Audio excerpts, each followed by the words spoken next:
जय भीम मित्रों। बाबा साहब पर 14 अप्रैल क्यों नहीं बनाई जा सकती? धीरेंद्र शास्त्री। एक काल्पनिक किंतु विचारोत्तेजक कहानी। भूमिका। 14 अप्रैल भारत के संविधान निर्माता, न्याय के योद्धा और दलितों के मसीहा बाबा साहब भीमराव अंबेडकर का जन्म दिवस। एक दिन जो करोड़ों लोगों के लिए प्रेरणा, संघर्ष और आत्मसम्मान का प्रतीक है। लेकिन इस दिन को लेकर एक अजीब चर्चा उठती है। 14 अप्रैल को धीरेंद्र शास्त्री क्यों नहीं बन सकता? कहानी यहीं से शुरू होती है। प्रारंभ दो धाराओं की टकराहट। साल 2025, जगह मध्य प्रदेश। 14 अप्रैल की सुबह थी। देश भर में बाबा साहब की जयंती पर जन सैलाब उमड़ रहा था। हर गली, हर चौराहे पर झंडे, नारों और सामाजिक समरसता के संदेशों की गूंज थी। लोग संविधान, शिक्षा और समानता की बात कर रहे थे।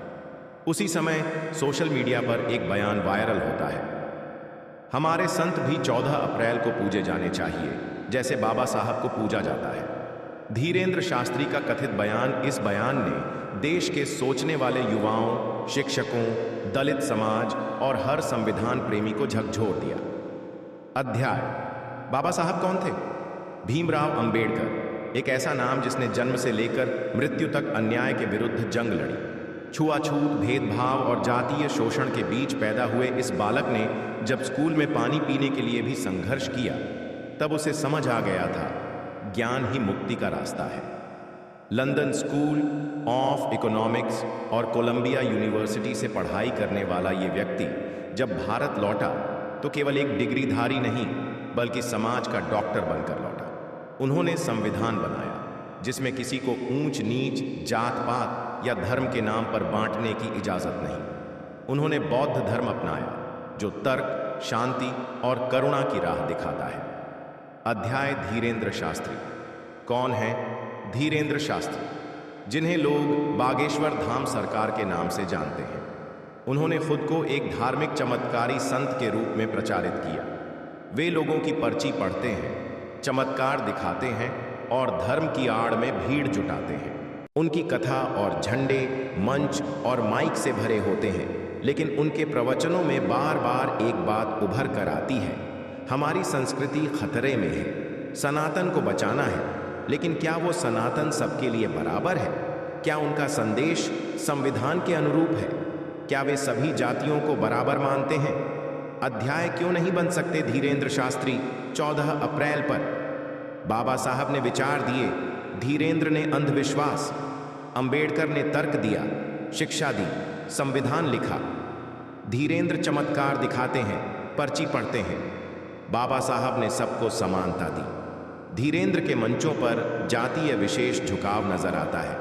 वे खुले मंच पर आरक्षण का विरोध करते हैं, जिसे अंबेडकर ने सामाजिक न्याय के लिए बनाया था। बाबा साहब ने धार्मिक पाखंड तोड़ा। धीरेंद्र उसी पाखंड को चमत्कार के नाम पर आगे बढ़ा रहे हैं। बाबा साहब का हर शब्द संविधान के लिए था, धीरेंद्र का हर शब्द भीड़ के लिए है। बाबा साहब जननायक थे, धीरेंद्र एक धार्मिक प्रचारक है। अंत। जवाब समाज देगा। 14 अप्रैल केवल एक जन्मदिन नहीं है, यह आत्मसम्मान का दिन है। धीरेंद्र शास्त्री जैसे संतों की तुलना अंबेडकर से करना तर्क की हार और अंधश्रद्धा की जीत होगी। लेकिन इस देश के नौजवान, छात्र, दलित, आदिवासी, महिलाएं और जागरूक नागरिक जानते हैं कि 14 अप्रैल का सूरज केवल बाबा साहब के नाम का है, क्योंकि उन्होंने वो किया जो कोई संत, कोई राजा, कोई अवतार नहीं कर सका। एक इंसान को इंसान होने का हक दिलाया। अगर आप चाहें तो मैं इस कहानी को और विस्तार से एक नाटक, उपन्यास या स्क्रिप्ट के रूप में भी लिख सकता हूं। बहुत बढ़िया। अब मैं आपको एक और बड़ी, गहरी और प्रभावशाली कहानी देता हूं, जो केवल तुलना नहीं करती, बल्कि इतिहास, दर्शन, राजनीति और समाज की परतों को खोलती है।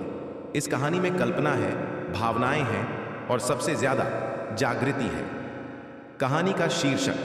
जब 14 अप्रैल के सूर्य ने सवाल पूछा। एक सामाजिक चेतना की महागाथा। प्रस्तावना। हर साल 14 अप्रैल को सूरज कुछ और चमकता है। ऐसा लगता है जैसे आकाश खुद बाबा साहब के जन्मदिन पर सिर झुकाता है। पर इस बार कुछ अलग था। भीड़ वही थी, पोस्टर वही थे, लेकिन इस बार एक सवाल आसमान में गूंज रहा था। क्या कोई और 14 अप्रैल का हकदार बन सकता है? और यह सवाल पूछने वाला कोई आम व्यक्ति नहीं, बल्कि एक नया धार्मिक अवतार धीरेंद्र शास्त्री था, जिसकी आवाज में भीड़ है, शक्ति है। पर क्या सच्चाई है? अध्याय बाबा साहब शोषित की आत्मा में जन्मा क्रांति का प्रकाश भीमराव अंबेडकर एक ऐसे युग में पैदा हुए जब एक बच्चे को पानी पीने के लिए भी दूसरों की दया चाहिए होती थी। जिस समाज में उनका जन्म हुआ, वहां इंसान की कीमत उसकी जाति से तय होती थी। लेकिन वह बच्चा अलग था।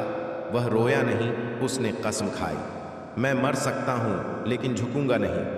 स्कूल के बाहर बैठकर पढ़ने वाले बच्चे ने संविधान की किताब लिखी। जो बच्चा मंदिर के बाहर खड़ा किया गया, उसने धर्म के भीतर झांककर उसका पाखंड उखाड़ फेंका। अध्याय धीरेंद्र शास्त्री, एक चमत्कार की पैदाइश या भीड़ की भूख? धीरेंद्र शास्त्री युवा हैं, प्रभावशाली हैं और खुद को सनातन का रक्षक कहते हैं। वे पर्चियों में लोगों का नाम, समस्या और भविष्य बता सकते हैं, ऐसा दावा है। भीड़ आती है, रोती है, झूमती है। लेकिन सवाल है, क्या ये चमत्कार किसी वाल्मीकि बस्ती में हुए? क्या किसी मुसहर बच्ची की स्कूल फीस उन्होंने भरी? क्या उन्होंने कभी आरक्षण पर समर्थन दिया?